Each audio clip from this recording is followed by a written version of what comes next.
And here's where we cover some of the fun stuff that Adobe was able to put in because of the technology of OpenGL, using the graphics card on board your computer or even your laptop to drive much of the image processing, especially related to this area of zooming, panning, and rotating your image.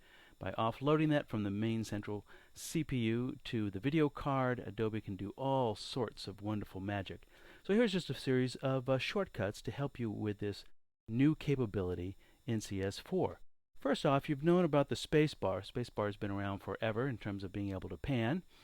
Now for the first time you have the ability to pan and what they call flick or toss. So you can actually come over here and toss the image from side to side. It's kind of nice when you're searching around within a file. You've known, that has been around for a while, that the shortcut for zooming, space and command key or space and control key on the PC allows you to zoom in. What you haven't been able to do is be able to have perfectly smooth lines in your file at anything other than 25, 50, 100, these factor zoom magnifications. If you were to go in and say zoom out, we'll use the spacebar and option key or spacebar and alt key on the PC, and just zoom out a little bit. That's right, we also have smooth zooming.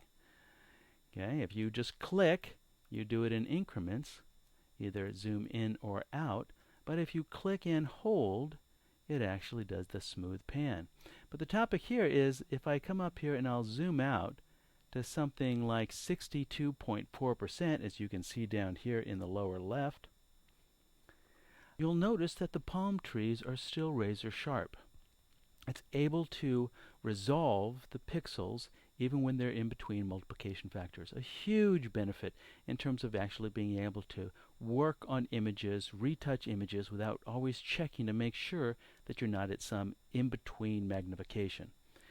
So we've got our things to be able to move around, our space bar and other shortcuts that have been there. We have new things like space bar and command and control and zoom in if we press and hold. We've also had the ability to do the keyboard shortcuts of fit in window, which happens to be command 0 on the Mac, and of course that is control 0 on the PC, and the actual pixel size, command 1 or control 1 on the PC. So those are your zoom keyboard shortcuts for getting right to fit in window.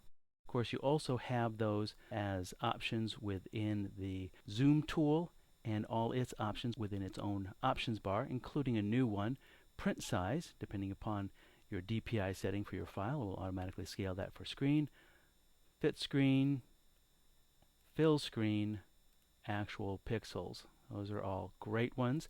You can match the zoom here. If you have multiple windows open, you can use that as a default setting if you'd like, or just use that space bar to match panning between multiple open documents. What you couldn't do before, if we continue to zoom in, is if you get beyond 600%, you'll notice you now have a pixel grid. So you can actually see the delineation, the border between individual pixels. Really good if you're doing interface design. Really nice. But I think one of the greatest new features, as far as I'm concerned, is what they call the bird's eye view.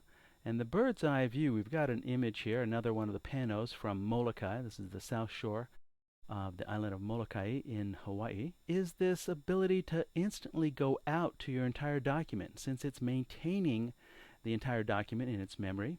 And this again presupposes that you've got a lot of memory in your video card. But you can hold down the H key, which gives you the grabber hand, much like the space bar would typically give you the grabber hand. But in this case, you click and hold, and it actually gives you the bird's eye view. It actually zooms out instantaneously to your entire document. You can move the cursor to another location, let go, and it zooms you in. It zooms into whatever the last magnification factor was. So if I'm at 100% now, click, zoom out, move over, click, up here. Yes, you can get nauseous quite quickly. Instead of a bird's eye view, I think Julianne Koss calls this the bird's eye crash landing view, as you zoom in and smash into your subject matter. But incredibly useful, incredibly practical, also the reason why you'll probably never use the navigator bar again. So those are a few shortcuts to using the new zoom and pan capabilities built into CS4 in terms of the space bar and the traditional ones being able to use it in combination with control and alt or command and option for zooming in and out. You also have, we'll do one more, you probably know this one, click, click, click, not a new one. If you click and drag out a selection, it zooms right into that area. So again, there's another one that's been around but works even better now with OpenGL. But in terms of brand new, the last one I'll show you, of course, is our rotate canvas. And for that one, I'll bring up a little digital watercolor painting. In the future, I may teach a class on painting within Photoshop because I absolutely love it. Here's a couple little watercolors that are done all right within Photoshop. But the thing about doing any sort of gestural work in Photoshop, whether retouching or painting, is that it's not, well, let me back up. In the traditional realm, you would always rotate the canvas, if possible, to match the accuracy, the strength that you have by making your brush strokes come down and towards your body. Down and towards your body is always a much, much more accurate, more comfortable brushstroke than, say, pushing away from your body. You never push up when you're painting or drawing. You always pull towards you. So you've never really been able to rotate your canvas to allow you to, let's say if I wanted this to be more of a vertical, so I could pull down toward me in this little shot here, I haven't been able to do it until now. Now I have the ability to come over, tab the R key, and get the rotate tool. And what that does is allow me to click and drag and rotate the canvas. Of course, I'm not distorting it or actually changing pixels, but by simply rotating it, I can now switch. If I want, I can even use that little trick of spring-loaded tools, jump over to something like my pattern stamp, which is a great way to paint. Paint, paint, paint, paint, paint, paint, paint. It would be the pattern stamp. That's where you'll find the impressionist setting. Yes, that's where the magic of painting in Photoshop comes in.